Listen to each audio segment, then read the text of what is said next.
মুজিজা কিংবা কারামত প্রকৃতপক্ষে আল্লাহরই কাজ, পয়গম্বর এবং ওলির হাতে তাহার বিকাশ মাত্র। অতএব যে সর্বশক্তিমান আল্লাহর কুদরতে সূর্য রশ্মি এবং নক্ষত্র তারকা মুহূর্তের মধ্যে সহস্র সহস্র মাইল অতিক্রম করিতেছে, সাবার রানীর সিংহাসন আনয়ন তাহার কুদরতের কাছে কিছুই নয়, অতি তুচ্ছ এবং মামুলি ঘটনা মাত্র। উদাহরণ দিলেন না। অনেকে ভাববে না যে এত তাড়াতাড়ি অত দূর থেকে কি করে নিয়ে চলে এসছে।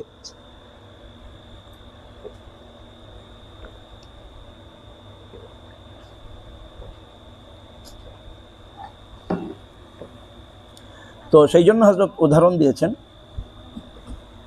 আল্লাহর কুদরতে সূর্যের আলো, তারার আলো সহস্র সহস্র মাইল অতিক্রম করছে, আসছে তো দুনিয়ার বুকে, তার জন্য সব কিছু নেই।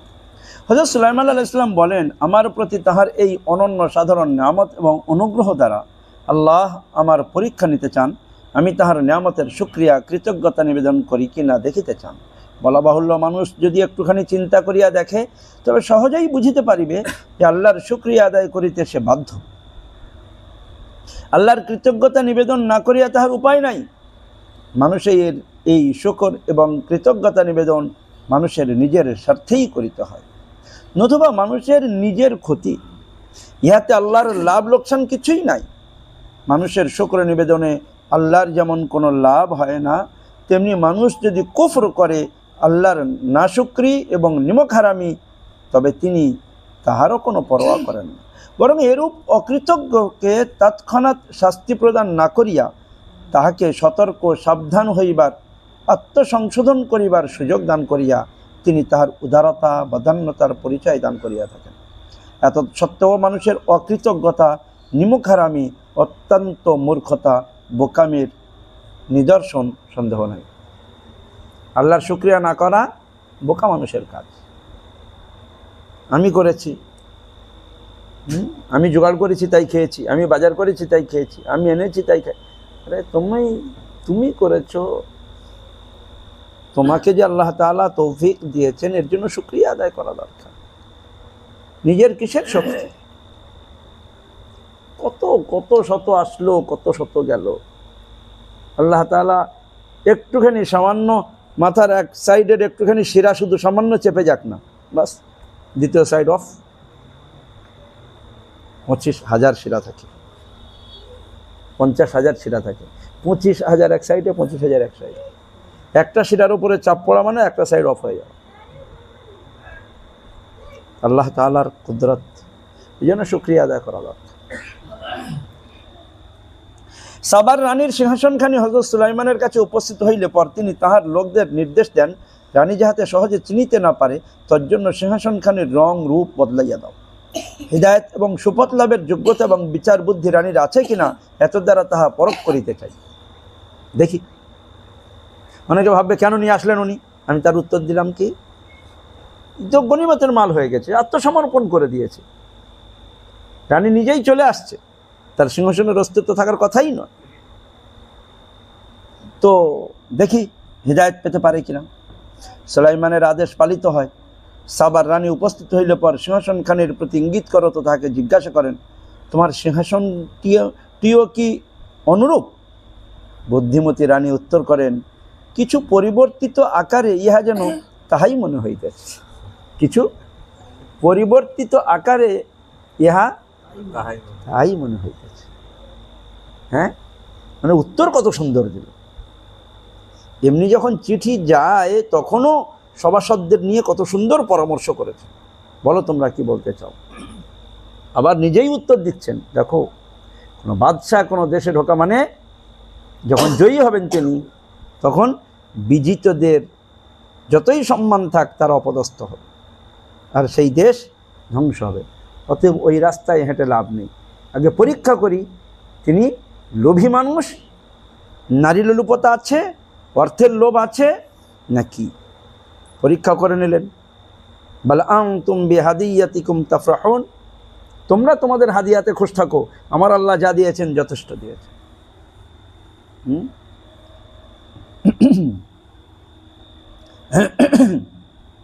বলা বাহুল্য এই মুজিজা এবং অলৌকিক নিদর্শনের কোনো প্রয়োজন ছিল না।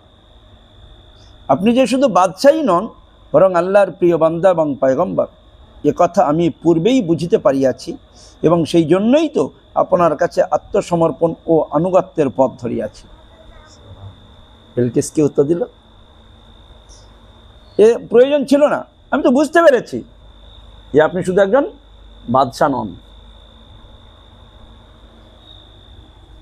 আল্লাহ তাআলা কিংবা আল্লাহর হুকুমে হযরত সুলাইমান আলাইহিস সালাম সাবার রানীকে সূর্য ইত্যাদি অন্যান্য সবের পূজা ইবাদত বন্দেগী হইতে বিরত রাখেন, নতুবা সেও তাহার জাতির অন্যান্য লোকদের মতো আল্লাহর পরিবর্তে অন্যান্য ঠাকুর দেবতা সূর্য ইত্যাদির পূজা অর্চনায় নিরত রহিয়াছিল।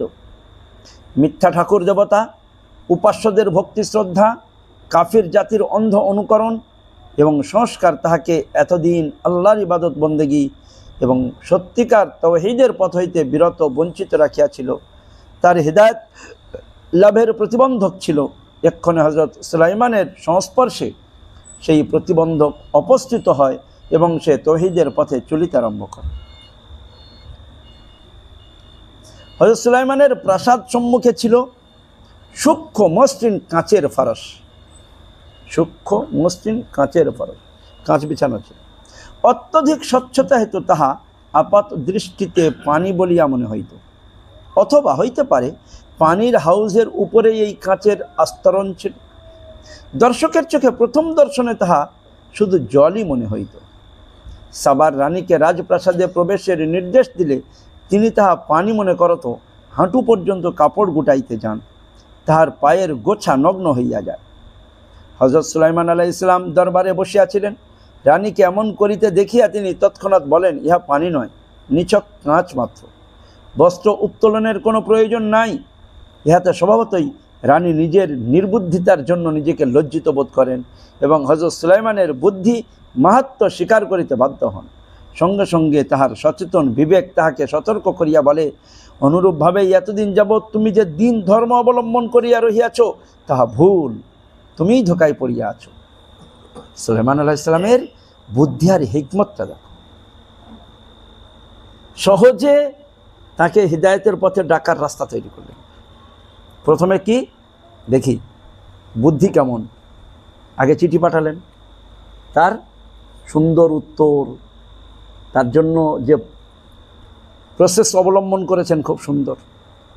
তারপরে তিনি যখন বার হয়েছেন, ওখান থেকে বার হয়েছেন সিংহাসন থেকে রাস্তায়, তখন তার সিংহাসন তুলে নিয়ে এসছেন। উনি তো বার হয়ে এসছেন, সিংহাসন তুলে নিয়ে চলে এসছেন। দেখি আবার বুদ্ধিমত্তার পরিচয় হোক, এ তো হলো বুদ্ধির পরিচয়। এবার দেখি এতদিন তার জীবনের ভুল পথে চলার উপরে তিনি কোনো রকমের অনুতপ্ত হন কিনা। তার জন্যই কাঁচের পরীক্ষা ছিল। কারণ মানুষ মনে করবে সুলাইমান আলাইহিস সালাম কি বেকার কাজ করেছেন, কি প্রয়োজন ছিল, ভাবতেই পারে কেউ। না, বেকার কাজ নয়। এর দ্বারায় তুমি যে জিনিসকে সত্য আর সঠিক মনে করছিলে সেটা সত্য আর সঠিক নয়। তুমি যে কাঁচকে পানি মনে করছো সেটা পানি নয়, সেটা কাঁচ। মানে তোমার আগের ওই চিন্তা ভাবনা ভুল। ইহা পানি নয়, নিছক কাঁচ মাত্র। বস্ত্র উত্তোলনের কোনো প্রয়োজন নাই। ইহাতে স্বভাবতই রানী নিজের নির্বুদ্ধিতার জন্য নিজেকে লজ্জিত বোধ করেন। হযরত সুলাইমানের বুদ্ধি মাহাত্ম্য স্বীকার করিতে বাধ্য হন। সঙ্গে সঙ্গে তাহার সচেতন বিবেক তাহাকে সতর্ক করিয়া বলে, অনুরূপভাবেই এতদিন যাবৎ তুমি যে দিন ধর্ম অবলম্বন করিয়া রহিয়াছ তাহা ভুল, তুমিই ধোকায় পড়িয়াছ। হযরত সুলাইমানের দিন ধর্মই প্রকৃত সত্য। তোমার কাছে যাহা নাই সেই দুর্লভ ঐশ্বর্য সম্পদও হযরত সুলাইমানের রহিয়াছে। কাঁচকে পানি মনে করিয়া যেমন তুমি ভুল করিয়াছ, তোমার দিন ধর্মকে সত্যিকার দিন ধর্ম মনে করিয়াও এতদিন তুমি তেমনি ভুল করিয়াছ। সুলাইমানের কথায় আজ তোমার এই বাহ্যিক ভুল যেমন ভাঙিয়াছে, তেমনি তাহার সংস্পর্শেই তোমার আভ্যন্তরীণ এবং আধ্যাত্মিক ভুলও ভাঙিবে। আভ্যন্তরীণ ভুলও, বুজুর্গদের সংস্পর্শে গেলে বাহ্যিক ভুল যেমন ভাঙে, তেমনি আভ্যন্তরীণ ভুলও তেমনি ভেঙে যায়। হযরত থানভী রহমতুল্লাহ আলাইয়ের খানকা চলতো। তখন তো ইংরেজদের সময় যুদ্ধ বিগ্রহ চলতো ইংরেজদের বিরুদ্ধে। ইংরেজ সিআইডি জাসুস এসে থানভী রহমতুল্লাহ আলাইয়ের খানকায় জিকির করতে আরম্ভ করেছে। দেখি এখানে কি হয়। একদিন, দুদিন, 3 দিন খানকায় আছে, শুধু আল্লাহ আল্লাহ ছাড়া আর কোনো আওয়াজ আসছে না। তো অন্য কোনো আলোচনা নেই ওখানে, চারদিকে যা আসছে শুধু আল্লাহ আল্লাহ আওয়াজ। যেখানে বুজুর্গরা থাকেন সেখানে বুজুর্গরা ঘুমালেও সেই ঘর থেকে আল্লাহ আল্লাহ আওয়াজ আসে। আমি হজরতের পাশে পড়তাম বসে, তো ঘুমন্ত অবস্থায় আল্লাহ আল্লাহ আওয়াজ আসত, জোরে জোরে আল্লাহ আল্লাহ আওয়াজ, আস্তে আস্তে না। তো 3 দিন পরে ইংরেজ চলে যাচ্ছে। বলে কি ব্যাপার, কেন এসেছিলে? বলে এসেছিলাম এখানে কোনো অন্য কিছু আলোচনা হয় কি দেখতে এসেছিলাম। এখানে শুধু আল্লাহ আল্লাহ ছাড়া কোনো আওয়াজ আর কিছু নেই। তো তবে একটা জিনিস বুঝে আসছে না, এত মানুষ দুবেলা খাচ্ছে, পয়সা কোথায় পাচ্ছেন? কি জিজ্ঞেস করছে ইংরেজ জাসুস, এত মানুষ দুবেলা খাচ্ছে, কোথা থেকে আসছে, কোথায় পাচ্ছেন? বললো বুঝবে না, বুঝতে গেলে আরও থাকতে হবে, বুঝতে গেলে আরও থাকতে হবে। ফের থাকলো 1-2 দিন, আমার বুঝে আসেনি। বললো বুঝে আসবে না, অত সহজ নয় বোঝা, আরও থাকো। বলছে না আমি থাকতে পারছি না, আমি আসছি, তবে এই 10 টাকা রাখেন হাদিয়া। তখনকার 10 টাকা মানে কি, 1 পয়সায় তো বাজার করে খোলা ভরে যেত। হ্যাঁ,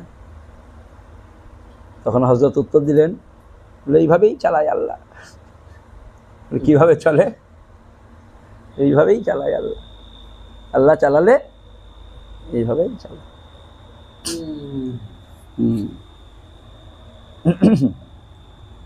ফলে রানী অতীত দিনের জন্য অনুতপ্ত চিত্তে আল্লাহর দরবারে মার্জনা প্রার্থনা এবং ভবিষ্যতে হযরত সুলাইমানের আদর্শ অনুসারেই মুমিন জীবনযাপন করিবার সংকল্প ঘোষণা করেন। হুজুর সাল্লাল্লাহু আলাইহি ওয়াসাল্লাম বর্তমানে আরবরা যেমন মুমিন কাফির 2টি দলে বিভক্ত হইয়াছে, এক পক্ষ তাহার প্রতি ঈমান আনিয়াছে, অন্যরা বিরোধিতা করিতেছে। অতীতেও সামুদ জাতি তাহাদের পয়গম্বর হযরত সালেহের সঙ্গে অনুরূপ ব্যবহার করিয়াছে, তাহারাও মুমিন এবং কাফির 2টি দলে বিভক্ত হইয়াছে। এটাও ভাববার বিষয়। সবাই পক্ষে হয়ে যাবে এটা হবে না জীবন, সবাই হক বাতিল দুটোই থাকবে না। খুব বিরোধিতা কি করে কাজ করবে? বিরোধিতা নেই তো কাজ কিসের হবে? বিরোধিতা ছাড়া কাজই হবে না। তো কাজ হতে গেলে তো বিরোধিতা থাকবে। তো আল্লাহ রাসূল সাল্লাল্লাহু আলাইহি ওয়াসাল্লামের জামানায়ও যেমন ছিল, তেমনি সামুদ জাতির মধ্যেও ভালো মন্দ ছিল। হযরত সালেহ আলাইহিস সালামের প্রতি ঈমান আনা দূরের কথা, তাহারা তাহার বর্ণিত আযাবের জন্য তাড়াতাড়ি করত। বলতো তোমার কথা যদি সত্য হয়, আমাদের অনাচারের জন্য যদি সত্য সত্যই আযাব নির্দিষ্ট থাকে, তবে আর সময় নষ্ট না করিয়া, আমাদের আর উত্তক্ত বিরক্ত না করিয়া তোমার সেই আযাবই নিয়ে আসো, বিলম্ব কেন করিতেছ? কীরকম পাগল দুনিয়ায় বলেন? পাগল অনেক রকমের থাকে, আজকালও পাগল অনেক রকম। ভালো প্যান্ট ছিঁড়ে পড়বে,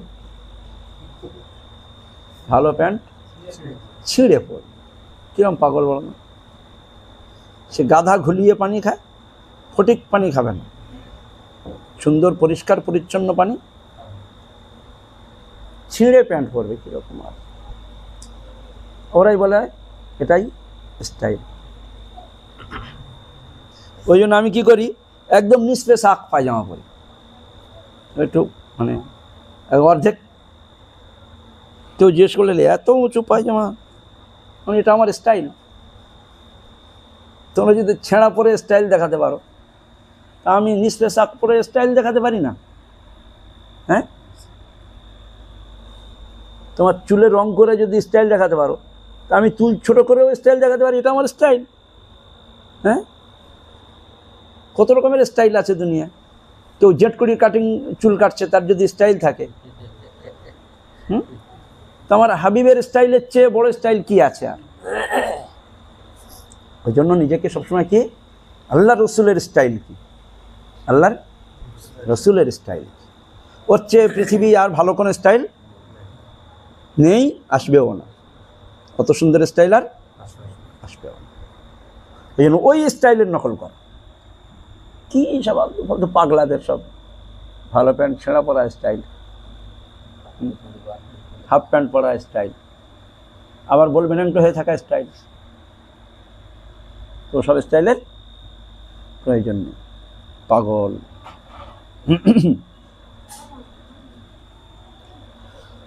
হযরত সালেহের প্রতি ঈমান আনা দূরের কথা, তাহারা বলতো নিয়ে এসো, যা বলছো নিয়ে এসো, সেই আযাব আসুক। হযরত সালেহ তখন তাহাদের বলেন, হতভাগ্যরা, কেন তোমরা তাড়াহুড়ো করিয়া নিজেদের অমঙ্গল ডাকিয়া আনিতেছ? বরং তৎপূর্বে মঙ্গল সাধনাই তোমাদের উচিত ছিল। আল্লাহর আযাব আসিয়া গেলে যে আর তোমাদের কান্নাকাটি কোনো সাধনাই কাজে লাগিবে না, মুহূর্তেই তোমাদের সারা জীবনের দর্প দাপাদাপি চূর্ণ হইয়া যাইবে, তোমরা তখন কোথাও ঠাঁই পাইবে না। অথচ যথাসময়ে মার্জনা ভিক্ষা করিলে তোমরা কিন্তু অবশ্যই আল্লাহর কাছে ক্ষমা এবং করুণা লাভ করিতে পারবে। ওই জন্য আল্লাহর আযাব চাওয়া উচিত নয়, ক্ষমা প্রার্থনা করা দরকার, আল্লাহ মাফ করেন, আল্লাহ মাফ করেন। কারোর জন্যও চাওয়া উচিত নয়, দুশ্মনের জন্যও আযাব চাওয়া উচিত নয়, দুশ্মনের জন্যও আযাব চাওয়া উচিত নয়, বরং তার জন্য দোয়া করা দরকার, হিদায়াতের দোয়া করা দরকার, মাগফিরাতের দোয়া করা দরকার। আল্লাহ তাআলা আমাদেরকে তৌফিক দান করুন। তাফসীর আজকের মতো শেষ ইনশাআল্লাহ।